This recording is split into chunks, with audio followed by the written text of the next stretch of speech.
안녕하십니까. 책임경제보험 강의 담당하고 있는 신록산 강사입니다.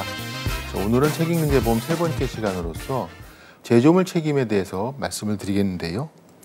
제조물 책임이라는 것은 우리가 생산한 제품이나 또는 그 제품을 판매한 판매업자가 제품의 결함으로 인해서 소비자에게 어떠한 손해가 생기게 되었을 때 이를 배상해주는 법률상 책임을 말합니다. 해당되는 제품을 사용하는 소비자 입장에서는 그 제품에 책정되어 있는 가격을 본인이 지불을 하고 해당 제품을 구매를 하였기 때문에 그 해당 제품을 사용하는 데 있어서 어떤 결함이 있었고 그 결함으로 인해서 손해가 발생하였다면 이를 제조업자가 배상을 해야 된다는 그런 원칙적인 부분은 여러분들이 이해할 수 있으실 겁니다.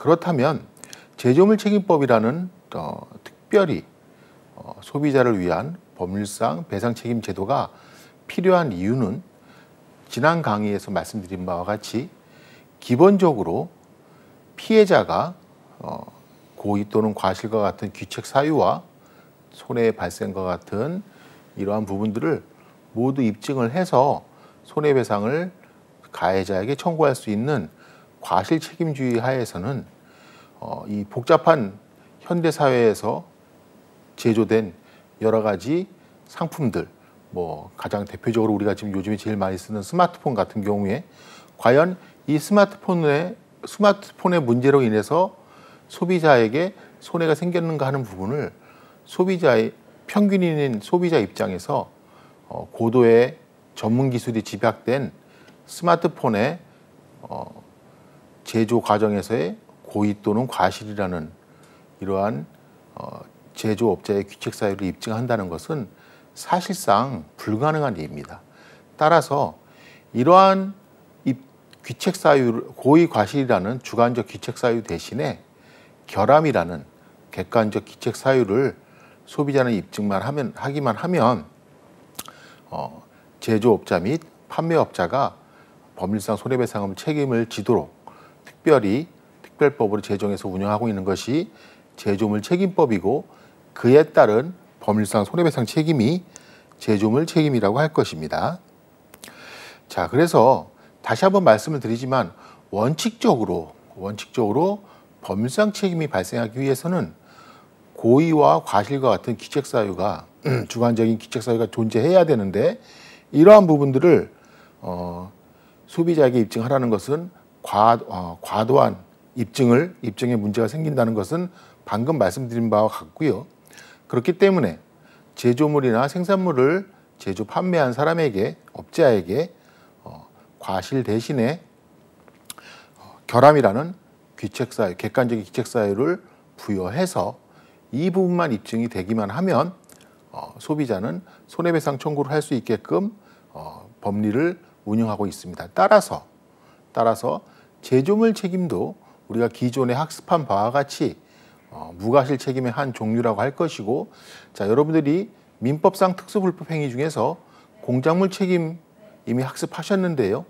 그 부분을 한번 생각을 해보신다면 공작물 책임에 있어서 점유자와 소유자가 책임을 지기 위해서는 고의 또는 과실이라는 주관적인 요건이 아니라 공작물의 하자라는 객관적인 요건을 입증하면 공작물의 점유자가 1차 책임을 지고 공작물의 소유자가 2차 책임을 진다는 부분 알고 계실 겁니다.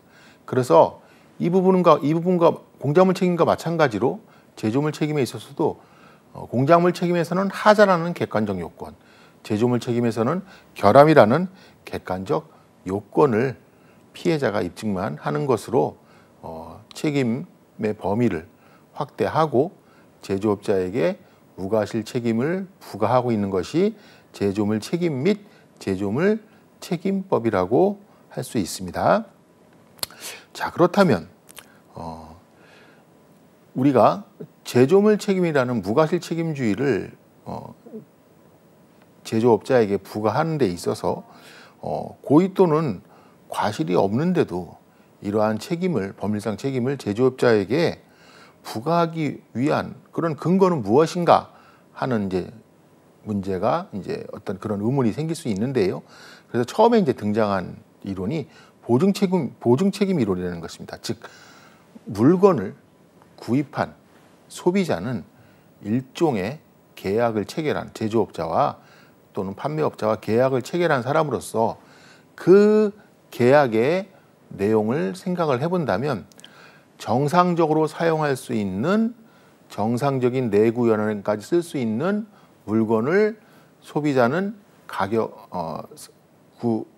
결제를 하고 그 물건을 사용하고 있는 것인데 그러한 정상적인 작용이 되지 않아서 소비자에게 어떠한 신체적, 재산적 손해가 발생했다면 이는 물건을 판매한 또는 물건을 제조한 제조업자나 판매업자 입장에서는 일종의 채무를 제대로 이행하지 않은 채무불이행 책임이 있다라는 점을 이 제조물 책임법상 무과실 책임을 지는 근거로 보고 있는 것이 보증책임 이론입니다.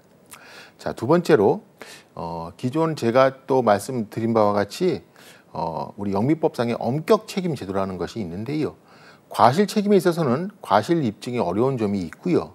또는 보증 책임에서는 과연 계약이 있었던 것이냐, 이러한 계약 내용에 그러한 보증까지 들어가 있는 것인가 하는 그런 다툼이 있을 수 있고요. 이런 부분에 대한 반성으로 엄격 책임 이론이 등장하게 되었는데요. 우리 제조물 책임법 제3조를 보면 결함 책임의 정의에 대해서 규정하고 있는데요. 제품에 결함이 있고 그 결함이 판매업자의 범위를 떠난 당시부터 이미 존재하고 있었다. 즉 이미 물건 자체에 제조물 자체에 결함이 있고 그 결함이 원인이 돼서 피해가 발생한 것만을 입증한다면 제조 판매한 사람에게 과실이라는 규책 사유가 없다 하더라도 법률상 책임을 지게끔 규정하고 있습니다. 즉 다시 한번 말씀드리지만 피해자는 과실, 고의라는 요건 대신에 훨씬 입증하기가 좋은 결함이라는 객관적 요건을 가지고 객관적 요건만 입증하면 제조물 책임법상 손해배상 책임을 받을 수 있도록 우리나라 제조물 책임법 제3조에 결함 책임이라는 정의 규정을 두고 있고 이로 인해서 제조물 책임법상 손해배상 책임을 제조업자 및 판매업자에게 강력하게 부과하고 있습니다. 자, 두 번째로 그렇다면 제조물 책임법상의 적용 대상은 무엇인가? 모든 소비자가 구입한 모든 물건인가 하는 부분에 있어서는 그렇지는 않고요. 제조물 책임법상 제조물이라는 것은 인간의 손을 거친, 그래서 이제 이걸 조금 다른 말로 바꾸면 제조 가공된 동산만을 제조물 책임법상 적용 대상으로 하고 있습니다. 그래서 제조 또는 가공이라는 것은 결국은 사람의 손을 거쳤다. 즉 인위적인 변형을 사람의 손에 의해서 만든 그런 물건들을 제조물이라고 할 것입니다. 자, 그래서 제가 쉽게 예를 한번 들어드린다면, 자, 과수원에서 딴 사과는 사람이 농사를 지어서 사과라는 과수를 만들어냈고 이거를 또 판매하는, 즉 사람이 생산해낸 것은 맞지만 그 사과라는 존재, 그 물건 자체에 인위적인 가공이 들어가 있지 않기 때문에 제조물에는 해당하지 않습니다. 자, 그렇다면 그에 비해서 사과를 모두 수확해서 사과 주스로 만들거나 또는 사과 잼을 만든다거나 이렇게 가공의 과정이 거쳐진다면은 사과 주스 내지 사과 잼은 우리가 그냥 과일의 한 종류인 사과에 비해서 다른 점은 이 부분에는 사람의 인위적인 가공이 들어가 있기 때문에 제조물 영역으로 들어오게 되는 것입니다. 그래서 이러한 부분들이 바로 제조물 책임법상 포섭의 대상이 되는 제조물이라고 할 것입니다. 자, 그러니까 광산에서 석탄을 캤다 했다면 그 석탄 자체는 제조물이 될 수가 없는데요. 그게 아니고 그 석탄을 가지고 연탄이라는 가공의 제품을 만들었다. 그렇다면 그거는 제조물이 되겠죠. 뭐 석유도 똑같은 경우고요. 네, 그래서 기준점은 뭐다? 사람의 손을 가하는, 즉 가공 절차가 들어가 있는 물건을 그 물건 중에서 동산을 제조물이라고 합니다. 자, 그래서 지금 제가 제조물 및 제조 및 가공에 대한 부분을 말씀을 드렸는데요. 다시 한번 말씀을 좀 드리면 제조물의 설계, 가공, 검사, 표시를 포함해서 어떤 이러한 일련의 행위로서 하는 것을 제조라고 하고요. 그래서 우리가 용역이라든지 서비스를 제공하는 것은 이 제조의 범위에 포함하지 않고요. 가공이라는 것은 동산, 즉 움직이는 물건을 재료로 해서 그 본질을 유지하면서 새로운 속성을 부과하여 그 가치를 더한 것을 가공이라고 합니다. 자, 다시 한번 아까 예를 들어드렸던 사과와 사과주스의 관계, 석탄과 연탄과의 관계, 이런 부분들을 한번 비교해서 기억해 두시면 쉽게 이해할 수 있으실 겁니다. 자, 그래서 이제 제조물 책임법상은 제조 가공된 동산에 한한다고 했는데요. 자, 동산이라는 것은 민법상 유체물 및 전기 기타 관리할 수 있는 것들을 물건이라고 하는데요. 그 중에서도 부동산을 제외한 나머지 물건들을 동산이라고 합니다. 자, 부동산이라는 것은 움직이지 않는다는 뜻이거든요. 움직이지 않는 자산을 부동산이라고 합니다. 자, 그래서 토지, 건물과 같은 것들은 이제 부동산이 될 것이고요. 그 외에 움직일 수 있는 자동차, 선박, 기차, 냉장고, 휴대폰, 가전제품, 뭐 등등등 이렇게 옮겨질 수 있는 성격의 물건은 모두 동산에 포함이 됩니다. 그래서 동산에서 제외되는 것은 대표적으로는 부동산이 제외될 것이고요. 그리고 엄격히 말하면 물건에서 제외되는 부분들, 뭐 지적 재산권이라든지 용역 서비스라든지 이런 부분들도 동산에서 제외되는 부분이고요. 아까 말씀드린 것처럼 제조물 책임법상 제조 가공의 과정을 거치지 않은 1차 농수산물도 당연히 우리 제조물 책임법에서 적용 대상에서 제외되는 것은 당연한 얘기입니다. 자, 그렇다면 다시 한번 이제 정리를 해본다면 제조물 책임법이 적용되는 제조물이라는 것은 동산 중에서 사람의 손을 거친, 즉 제조 가공의 과정을 거쳐서 만들어진 물건들을 제조물이라고 한다는 점 다시 한번 정리해 주시기 바라겠습니다. 자, 그래서 제조물 책임법상 이제 제조물의 결함으로 인해서 손해가 생겼다고 한다면 그에 대한 배상 책임을 져야 되는데요. 그 배상 책임의 주체는 첫 번째는 제조업자와 수의업자, 그리고 제조업자로 표시한 자라고 하여서 이를 통칭해서 그냥 제조업자라고 하는데요. 자, 물건을 직접 만든 회사라든지 그 물건을 해외에서 수입해온 수입업자라든지 또는 그 물건을 직접 만들거나 수입하지는 않았지만 우리 해당 상품에 보면은 이 물건에 대해서 어떠한 사람이 만들었다고 표시를 해두었다고 한다면 실제 그 업체가 만들지 않았다 하더라도 그 사람을 제조업자로 간주하도록 규정하고 있습니다. 그래서 우리 제조물 책임법에서는 제조업자란 제조, 가공 또는 수입을 업으로 하는 자뿐만 아니라 제조물에 일정한 표시를 한 자까지도 모두 포함해서 1차 책임을 지는 주체의 범위를 많이 넓혀놓고 있습니다. 자, 이렇게 책임의 주체를 넓히는 이유는 그렇죠.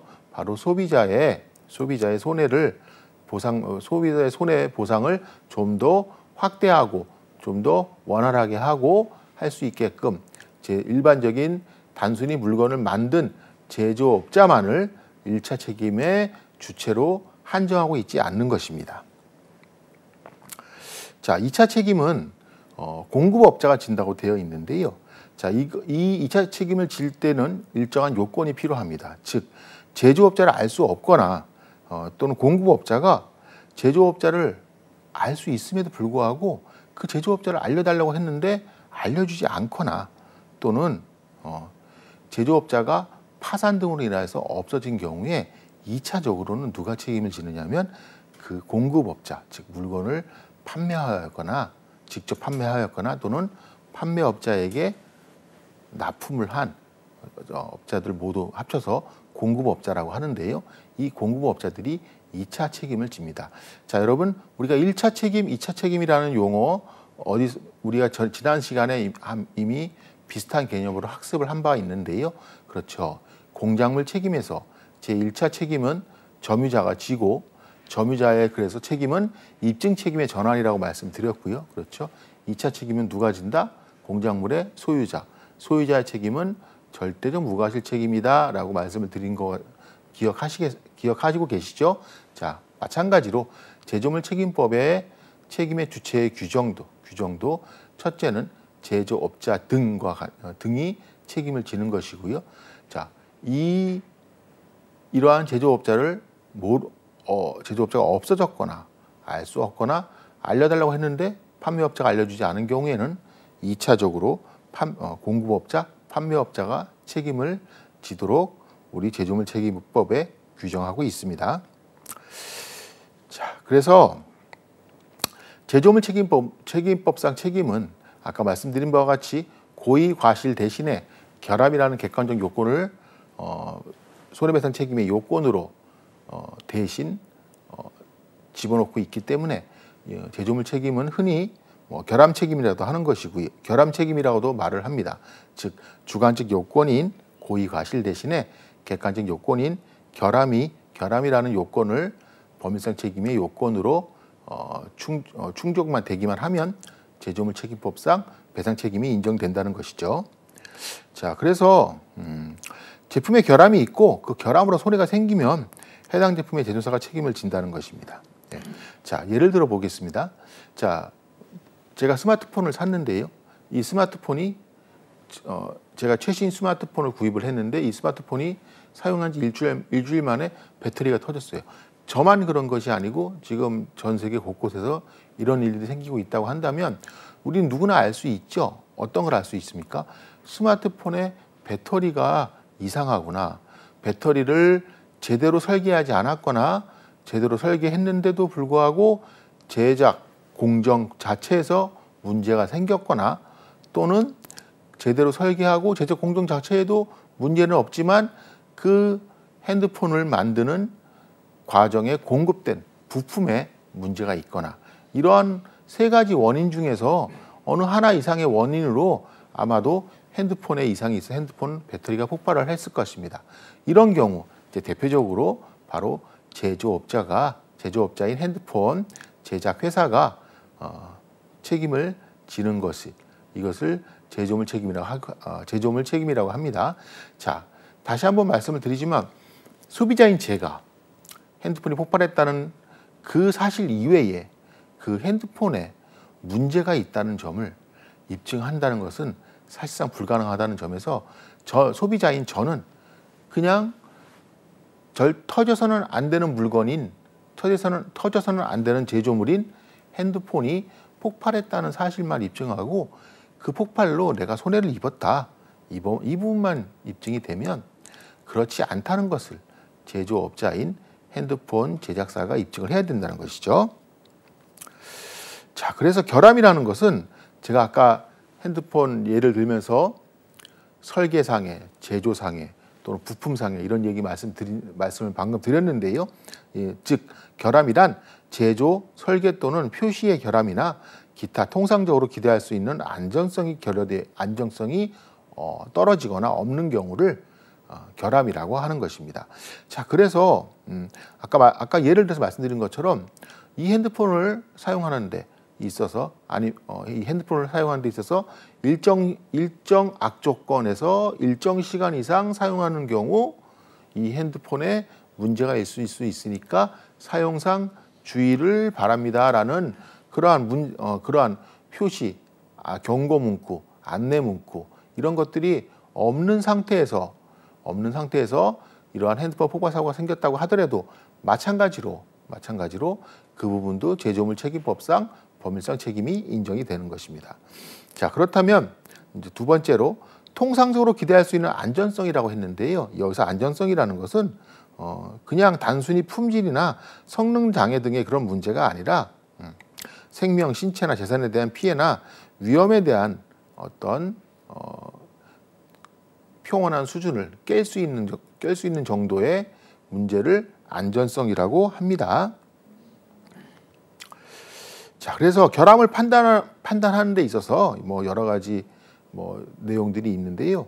같이 한번 보시면요.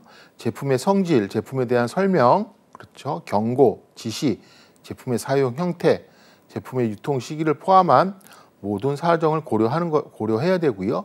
반드시 절대적 안전성을 요구하는 것은 아닙니다. 자, 다시 한번 예를 들어 보겠습니다. 자, 모든 소비자들이 어떤 핸드폰에 소형화된 핸드폰을 요구를 해서 무리하게 현재 기술 수준에 맞지는 않지만 억지로 작은 핸드폰을 만들어서 문제가 생겼다고 한다면 그거는 그 당시 핸드폰을 제작한 과학이나 기술 수준상 불가능한 이런 부분들의 제품을 만든 것이기 때문에 이때는 제조물 책임법상 책임이 있는가 없는가 하는 문제가 될 수 있습니다. 그러나 그렇지 않고 현재의 기술이나 과학 수준에서 충분히 그 기술을 적용해서 안전하게 물건을 만들 수 있음에도 불구하고 그렇지 않다라는 것은 무조건 제조물 책임법상 책임이 있다고 볼 수 있습니다. 자, 그래서 심지어 물건 자체에는 이상이 없지만 그 물건을 사용하는 데 있어서 주의사항이라든지 또는 어떤 사용 형태상에 있어서 문제, 이런 것들에 대한 설명이 제대로 이루어지지 않았으면 아까 말씀드린 것처럼 표시상의 이런 부분들을 표시상의 결함이라고 하여 마찬가지로 제조물 책임법이 적용이 되는 것입니다.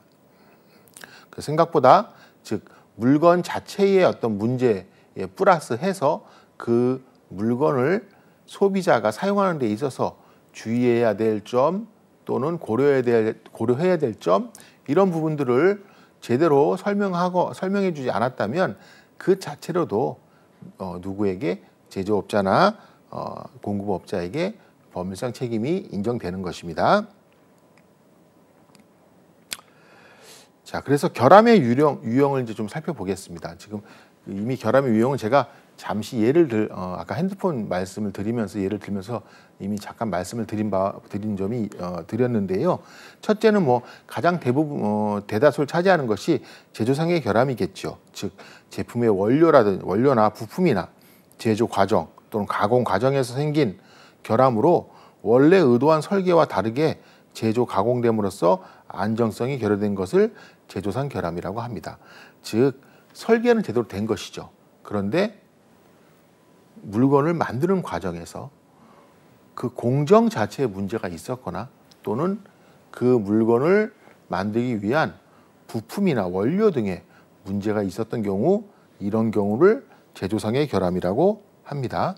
자, 두 번째로 설계상의 결함. 제품의 외형, 품질, 구조의 설계에 내재하는 결함으로 합리적인 안전한 다른 설계 방향이 그런 설계를 채택했더라면 피해나 위험을 줄이거나 피할 수 있었음에도 그렇지 않고 제조물을 안전하지 못하게 만들 수밖에 없게끔 애초부터 설계상에 문제가 있는 경우, 이때 제조물 책임을 지는데 이때의 결함을 설계상의 결함이라고 합니다. 자, 표시상의 결함. 자, 아까 말씀드린 것처럼 물건을 설계하고 물건을 제작하고 그 제작하는 과정에서 필요한 부품이나 원료, 여기까지는 아무런 문제가 없었어요. 그런데 그 물건에 대한, 그 제조물에 대한 설명, 지시, 경고, 기타의 표시를 하였더라면 그 제조물로 인해서 생기는 문제를, 피해를 막을 수 있었음에도 불구하고 이를 제대로 이행하지 않아서 소비자가 피해를 입었다면 이 또한 표시상의 결함으로서 제조물 책임법의 책임을 피할 수 없습니다. 자, 그래서 우리 흔히 미국이란 나라는 뭐 소송의 천국이라고 하는데요. 자, 그 처음에 드럼 세탁기가 나왔을 때 요 세탁기 안에 아이가 들어가면 위험합니다라는 문구를 기재하지 않았다는 이유로 소비자가 그러니까 물론 그 아이가 이제 놀다가 이제 그 세탁기 안에 몰래 들어갔겠죠. 그러다가 어떤 이제 이제 신체적인 문제가 생겼을 것인데 사고가 발생했을 것인데 그러고서 미국 법원에서 그 세탁기 제조업자를 상대로 소송을 제기했고 이때 소송을 제기한 이유는 그렇죠. 표시상의 결함을 가지고 소송을 제기한 것입니다. 즉 해당되는 문구가 있었다면 소비자인 내가 좀 더 주의를 했을 것인데 그런 문구가 없어서 주의를 하지 않았으니 제조업자인 세탁기 생산업체가 책임을 지라라고 했고 미국 법원에서는 당연히 이를 인정했습니다. 자, 그래서 그런지 몰라도 우리나라의 세탁기 아마 구입을 해보시면 앞면이나 뒷면 또는 사용 설명서에 보시면요. 어린아이가 세탁기에 들어가면 위험하오니 안전에 주의를 기울여 주시라고 경고 문구를 빨간색으로 표시해 놨습니다. 그렇죠. 만약에 이런 것이 없었다면 그렇죠. 표시상의 결함이 되는 것입니다. 자, 그래서 결함의 유형은 제조상의 결함, 설계상의 결함, 표시상의 결함 구분해서 좀 기억해 두시기 바라겠습니다. 자, 그렇다면 어느 정도가 되어야 결함인가라는 부분에 있어서 어느 정도 수준을 결함으로 볼 것이냐에서 여러 가지 기준점에 대한 이론 및 학설이 있는데요. 첫째는 표준 일탈 기준으로서 제조상의 결함을 판단하는 데 있어서 제품이 통상의 상태로부터 벗어나는 경우, 즉 설계서나 시방서와 같은 표준을 벗어난 경우에만 결함으로 인정한다고 하는 이론이 표준 일탈 기준입니다. 자, 그래서 이 기준에 따르면 아까 말씀드린 세탁기에 어린아이가 들어가서 발생한 사고는 이 기준에 따르면은 절대 결함으로 인정될 수가 없습니다. 즉 결함의 범위가 너무 좁게 되죠. 네, 그런 문제가 있어요. 자, 두 번째는 소비자 기대 기준. 요거는 우리나라 제조물 책임법에서 인정하고 있는 기준인데요.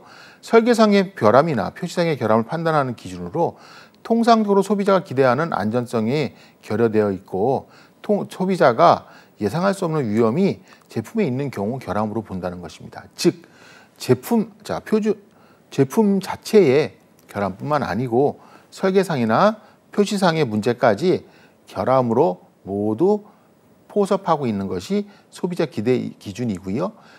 미리 앞에서 학습한 바와 같이 우리나라 제조물 책임법에서는 제조상의 결함, 설계상의 결함, 표시상의 결함을 모두 결함으로 인정하고 있다는 점에서 우리나라의 제조물 책임법은 소비자 기대 기준에 따라서 제조물의 결함을 정하고 있다는 것을 알 수 있습니다. 자, 세 번째는 위험 효용 기준인데요.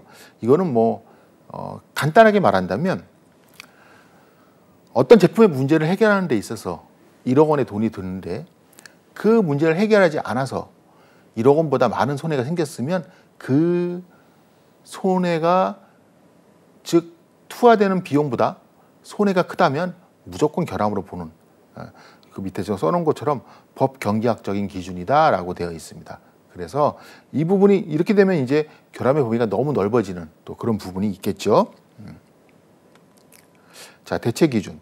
설계나 표시상의 결함을 판단하는 기준 중에서 합리적인 대체 수단을 채용했다면 이를 채용해서 문제가 생기지 않았다면 좋았을 것인데 그렇지 않음으로써 문제가 생기거나 손해가 생기거나 했다면 이를 채택하지 않은 것 자체를 결함으로 인정하는 이론입니다.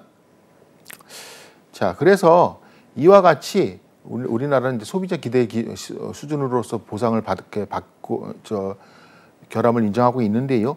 자, 만약에 제조물 책임법상 제조물 책임이 인정이 된다면 그에 따른 상당 인과관계에 있는 손해는 모두 제조업자가 책임을 지게 되는 것입니다.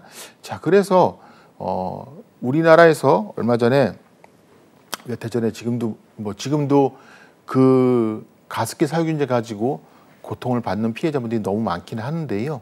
예, 이게 점점 폐가 섬유화돼서 사망하는 그런 심각한 후유증을 가지고 있죠.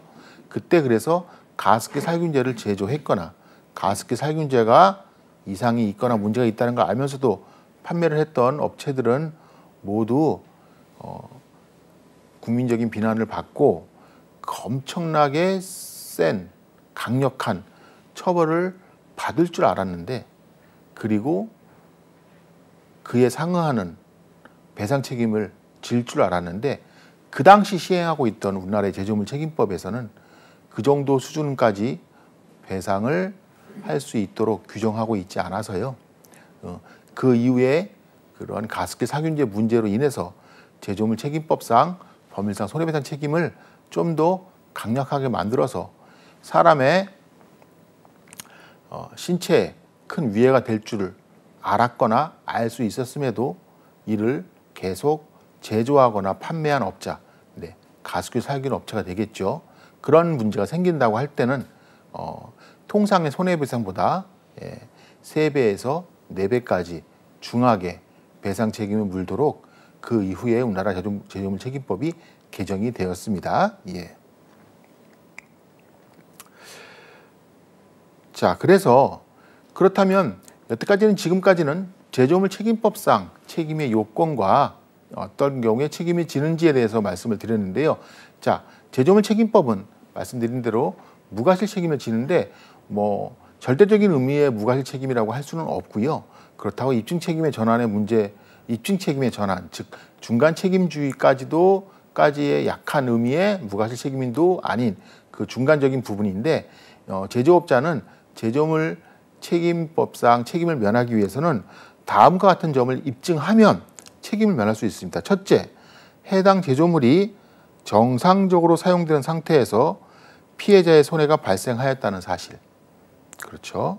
둘째, 손해가 제조업자의 실질적인 지배 영역에 의한 속한 원인으로부터 초래되었다는 사실.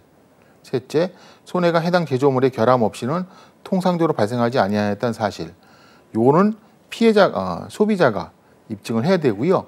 자, 그럼 반대로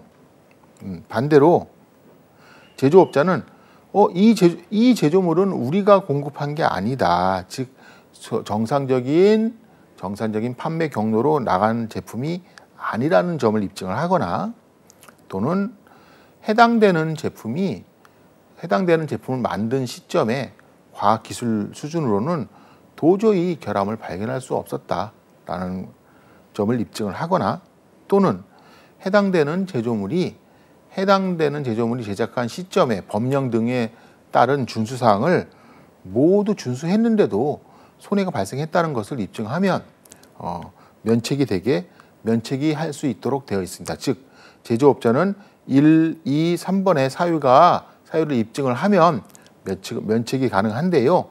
자, 그와 반대로 이제 소비자는 해당 제조물을 정상적인 사용 상태에서 사용했다. 즉 핸드폰이 폭발했지만 나는 집에서 핸드폰으로 유튜브를 본 사실뿐이 없다.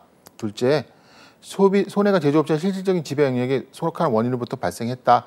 즉 핸드폰 배터리가 터졌다. 이거는 핸드폰 제조업자인 너의 문제다. 그렇죠. 세 번째, 제조물의 결함 없이는 통상적으로 발생하지 않는다. 즉 핸드폰 배터리가 터진다는 건 말이 안 되는 얘기 아니냐.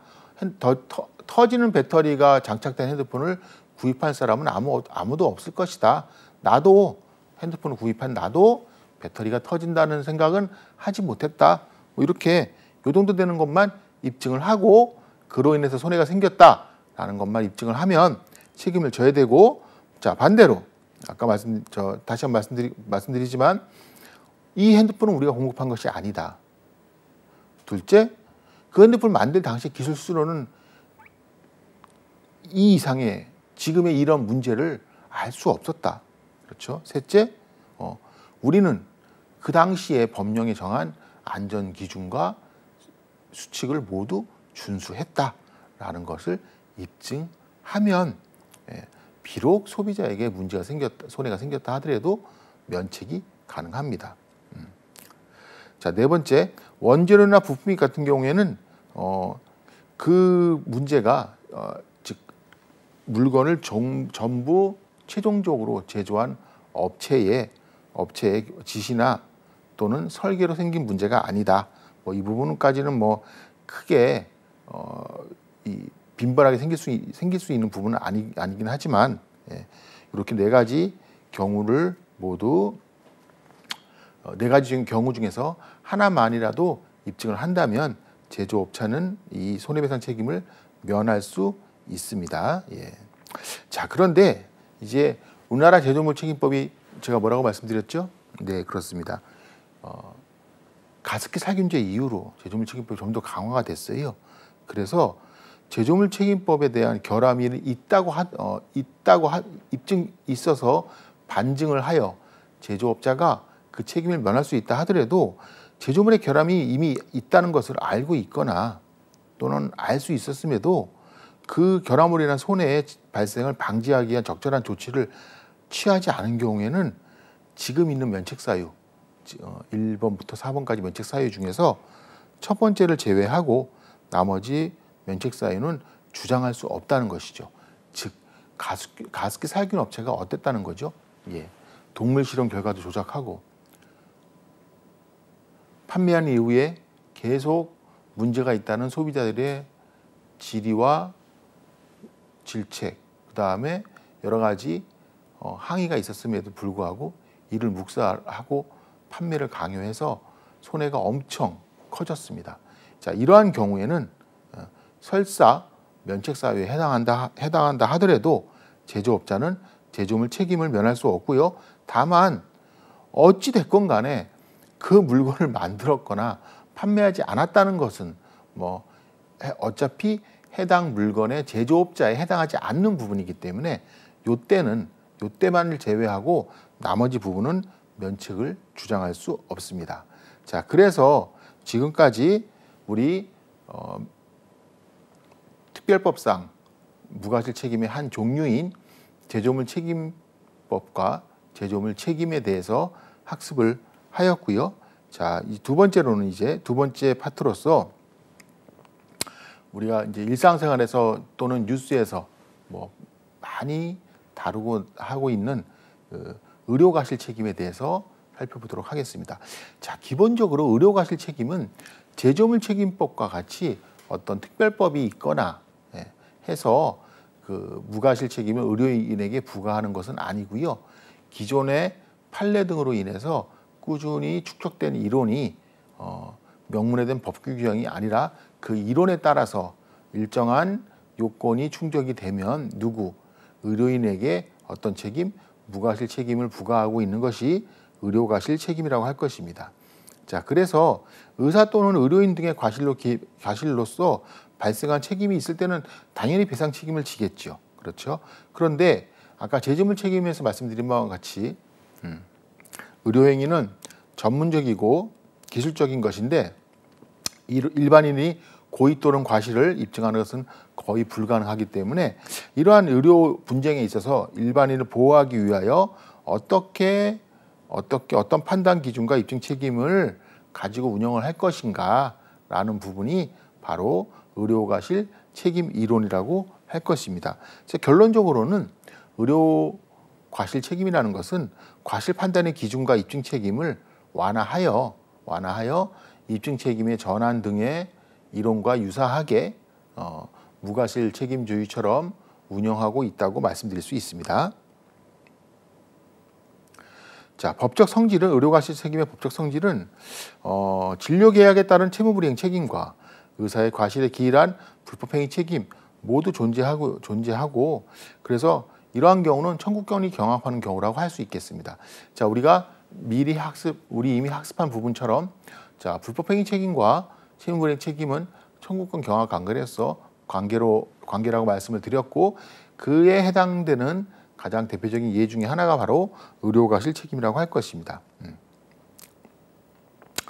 자, 그래서 의료과실 책임을 채무불이행 책임이라고 보는 견해는 환자 의사 간의 진료 계약을 체결했다.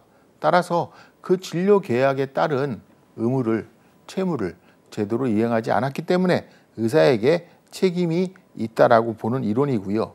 자, 우리가 불법행위 책임과 채무불이행 책임에서 학습하신 내용을 다시 한번 상기해 본다면요. 불법행위 책임에서는 누구에게?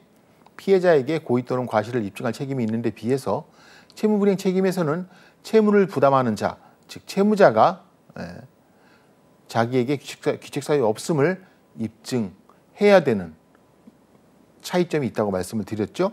따라서 채무불이행 책임이 의료과실 책임은 채무불이행 책임으로 해결하면 된다라고 보는 견해는 이렇게 해야 피해자에게 유리하고 마치 우리가 불법행위 책임, 무과실 책임의 한 유형인 입증 책임의 전환처럼 운영을 할 수 있다라고 보는 의견입니다. 자, 두 번째는 고의 또는 과실로 인한 불법행위로 손해를 입혔으니까 책임을 져야 된다. 그렇죠. 그런데 실무에서는 여기서 말하는 실무란 이제 우리 법원 판례라든지 법원의 손해배상 소송 실무를 말하는 건데요. 거의 대부분 불법행위 책임으로 책임을 묻고 있습니다. 자, 그렇다면 여기서 우리 여러분 한번 생각을 해보셔야 될 게 채무불이행 책임에서는 귀책사유 없음을 채무자가 입증해서 책임의 범위를 넓히고 있는데 비해서 의료과실 책임을 불법행위 책임으로 본다면 의사의 고의 또는 과실을 피해자가 입증해야 된다는 이런 아이러니한 문제에 다시 이런 문제에 도달하게 되는데요. 자, 이 부분은 판례가 그래서 좀 이 판례 적용을 좀 더 완화하여 판결함으로써 해결을 하였습니다. 즉, 그 부분은 이제 제가 뒤에 다시 한번 말씀을 드리겠지만 불법행위 책임으로 본다 하더라도 고의 또는 과실이 없음에 대한 입증 책임을 의사 등과 같은 의료인에게 부과, 즉 법률의 규정은 없지만 판례 이론을 통해서 입증 책임을 누구에게 부과시키고 있는 것이죠? 그렇죠. 피해자가 아닌 가해자인 의료인에게 부과하도록 판결을 유지함으로써 실질적으로 입증 책임의 전환, 무과실 책임주의로 운영되고 있습니다. 자, 그래서 일단 진료를 의료과실 책임이 인정되기 위해서는 일단은 어떤 진료 행위를 포함한 의료 행위가 있어야 되는데요. 자, 우리가 일반적으로 몸이 안 좋거나 뭐 다치거나 한다면 뭐 병원을 찾아가게 되고 의사는 환자를 진찰하고 뭐 치료를 하고 또 그거에 대한 이제 보수를 받도록 병원에 들어서서 접수를 하는 순간 계약이 체결이 되는 것이죠. 그렇죠. 그래서 이때 환자의 질병이나 이런 것들은 완전히 100% 퍼펙트하게 치료를 해주는 것이 아니고 그저 의사는 당시의 의학 수준에 맞고 당시의 의료 기술에 맞고 당시의 의료 장비에 맞는 한도 안에서 최선을 다해서 치료를 해주기로 약정하는 그런 계약입니다. 자, 의료과실 책임이라는 것은 여기서 보시면 수단채무라고 하여서 결과채무, 어떤 결과를 반드시 이뤄내야 되는 결과채무가 아니고 수단채무라고 합니다. 수단채무라는 것은 반드시 어떤 결과를 이뤄내야 채무불이행 사실이 발생하는 것이 아니라 최선을 다하면 그 채무를 모두 이행하는 것을 수단채무라고 합니다. 대표적인 게 바로 진료계약의 수단채무이고요. 자, 우리가 만약에 입시학원이나 어떤 자격증 학원에 등록을 해서 그 학원의 수업을 듣고 자격증을 취득하기 위해서 노력을 했는데도 불구하고 시험에 떨어졌다고 하여 그 학원이 채무를 이행하지 않은 것은 아니죠. 그렇죠. 그래서 이러한 뭐 강의, 강좌 같은 이러한 유형의 성격의 계약들도 모두 수단 채무에 해당합니다. 그래서 합격을 보장하도록 열심히 잘 가르치겠습니다라고 해서 계약을 체결한 것이지 합격을 보장하겠다고 계약을 체결한 것은 아닙니다. 예. 이번은 요 수단 채무의 개념과 결과 채무의 개념을 조금 다시 한번 정리해서 기억해 두시기 바라겠습니다. 자, 그래서 다시 앞으로 가시면, 자, 그래서 의료과실 책임의 주체는 뭐 일반적으로 의사가 지겠지만요. 의사뿐만 아니고 의료 행위를 한 모든 의료인, 뭐 간호사 또는 의료기사, 뭐 간호조무사 포함한 의료 보조자도 모두 포함이 되고요. 자, 누구의 행위로 인해서 손해가 발생하는지 몰랐다면 그 프로세스, 예를 들어서 어떤 수술 과정에서 문제가 생겼다고 하면 그 수술에 참가한 그 수술 과정이라는 치료 행위에 참가한 모든 의료인이 모두 책임을 같이 지면 될 것입니다. 자, 그래서 의료과실 책임이라는 것은 일단 수단 채무이기 때문에 진료 채무는 완치가 되지 않았어도 불안정하게 이행된 것으로 보지는 않아요. 그런데 이걸 불법행위로 책임으로 보게 되면 진료상의 주의 의무를 위반했다는 것이죠. 그래서 진료 당시의 의료기술, 치료 방법 선택의 재량, 긴급성, 진료 환경, 환자의 협조 등을 고려해서 판단했을 때 누구에게 주의 의무가 있고 그러한 주의 의무가 위반하여 누구에게 환자에게 예상하지 못했던 손해가 발생했다라는 것이 바로 의료과실 사고이고 의료과실 책임이라고 할 것입니다. 네. 자, 그래서 진료상의 주의 의무는 그렇습니다. 환자의 구체적인 증상이나 상황에 따라서 그러한 위험을 방지하기 위하여 요구하는 최선의 조치, 그렇죠. 최선을 다하기만 하면 되는데 그 최선을 다하지 않고 주의 의무를 위반했다면 어떤 책임? 바로 의료과실 책임이 발생을 하는 것입니다. 네. 자, 의사의 과실이라는 것은 의료사고라는 결과 발생에 대해서 예견 가능성이나 회피 가능성이 있다면 누구에게? 의사에게 어떤 책임이 있다? 주의 의무 위반에 따른 과실이 있다고 하여 의료과실 책임을 지게 되는 것입니다. 네. 자, 그래서 진료상의 주의 의무라는 것은 첫째, 결과 예견 의무 위반이라고 할 수 있습니다. 즉, 진단, 검사 또는 치료 방법을 선택하거나 치료 행위 또는 수술 등과 같이 어떤 환자에게 나쁜 결과를 초래할 수 있다는 것을 예견할 수 있었음에도 부주의해서 그러하지 못한 경우 무슨 책임이 있다? 결과 예견 의무 위반에 의한 의료과실 책임이 있게 되는 것입니다. 자, 그래서 어떤 사례가 있었냐면, 자, 왼쪽 신장을 절제했어야 되는데 멀쩡한 오른쪽 신장을 절제한 거죠. 의사가 수술실에서. 자, 이때 그래서 결국은 왼쪽 신장은 원래 절제해야 될 신장이고 오른쪽 신장은 절제하지 않고 이 사람은 왼쪽 신장만 절제했다면 그냥 평화로운 일상생활을 할 수 있었던 사람인데 결과적으로는 오른쪽 왼쪽 신장이 콩팥이 모두 없어져서 평생 투석을 해야 되는 인공 투석기를 달거나 아니면 누군가에게 신장을 기증받아서 이식하지 않고서는 정상적인 생활이 불가능한 그런 의료사고가 있었어요. 그렇죠. 어떤 의무가 위반된 것이죠? 그렇습니다. 의사가 취할 수 있는 주의 의무를, 즉 왼쪽을 절제했어야 되는데 부주의하여 오른쪽을 절제한 그런 주의 의무에 따라서 주의 의무 위반이 있어서 의료과실 책임이 인정이 됐습니다. 자, 그 다음에 두 번째 주의 의무라는 것은 결과 회피 의무 위반입니다. 그래서 가장 적절한 방법을 선택해서 나쁘지 않은 결과가 나오게끔, 그래서 물론 완치가 되면 제일 좋은 것이고요. 완치가 되지 않았다 하더라도 나쁘지 않은 결과가 나올 수 있게끔 최선의 노력을 다해야 된다는 것이죠. 그러한 노력을 다하지 않았다 한다면 바로 주의 의무 위반이 될 것입니다. 자, 그 다음에 설명 의무입니다. 자, 의사는 진료를 함에 있어서 환자에게 이 진료 방법이 어떤 효과가 예상이 되고 어떤 부작용이 있을 수 있으며 제대로 치료가 됐다면 어느 정도 환자의 상태가 회복이 될 수 있는지, 만약에 어떤 합병증이나 다른 문제가 생길 수 있다는 점, 그 비율 정도까지 모두 설명하여 그 환자 입장에서 내 스스로 그럼에도 불구하고 나는 이 수술, 이 시술, 이 치료, 이 약에 대한 치료를 받겠다, 아니면 그렇지 않겠다, 다른 방법을 선택하겠다 할 수 있게끔 결정할 수 있는 기회를 줘야 된다는 것입니다. 그것이 무엇이냐? 바로 의사를 비롯한 의료인의 설명 의무입니다. 따라서 설명 의무라는 것은 자기결정권, 누구죠? 그렇죠. 환자의 자기결정권이라는 측면에서 굉장히 중요한 부분이고요. 원칙적으로 환자 자신에게 이런 부분 설명을 해야 되고요. 설명은 상당히 구체적으로 이루어져서 환자가 최종적으로 결정할 수 있게끔 최대한 많은 정보를 누구에게? 환자에게 제공해 줘야 됩니다. 예. 자, 그래서 설명 의무는 우리나라에서는 애초에 따로 법에 규정된 것은 아니고 대법원 등의 판례에 의해서 의사에게 설명 의무가 있다. 이러한 설명 의무를 위반했을 때는 어떻다? 법률상 손해배상 책임이 있다.